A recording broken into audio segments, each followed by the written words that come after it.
قبل أن ألتحق بالجيش، كان لدي عمل صغير. كنت أعمل بمفردي، وأجني مالا جيدا. كنت رئيس نفسي، حرا، أفعل ما أريد. كل يوم النقود في جيبي. سألت زوجتي بلطف: فماذا حدث؟ عندما حان وقت الجيش، أخبرتهم أن العمل توقف. لم يكن لدي وقت لإدارته. لم أستطع الاستمرار. كنت منزعجا. شعرت وكأن حياتي كلها توقفت مؤقتا.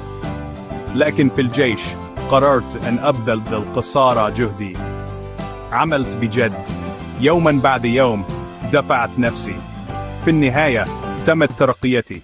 لم أغادر كجندي بسيط، غادرت كقائد. سأل ابني بفضول: هل كنت منزعجا بسبب المال؟ أومأت برأسي. نعم، في الجيش لم يكن لدي من كما كان من قبل، ولأول مرة كان علي أن أتلقى الأوامر حتى لو لم تعجبني. قالت ابنتي بهدوء: ماذا حدث عندما انتهى الأمر؟ ابتسمت. عندما انتهيت عدت إلى العمل، لكنني لم أكن نفس الشخص لو لم أمر بذلك. لما تعلمت كيف أفتح بيتا وأتحمل المسؤولية، أو حتى أعمل مع رؤساء صعبين. قالت زوجتي: سبحان الله، لقد كان تدريبا للحياة. أومأت برأسي.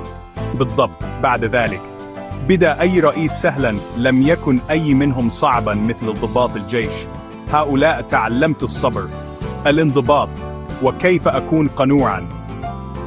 سأل ابني: إذن حتى لو كان الشيء يبدو سيئا، يمكن أن يكون جيدا لاحقا؟ ابتسمت.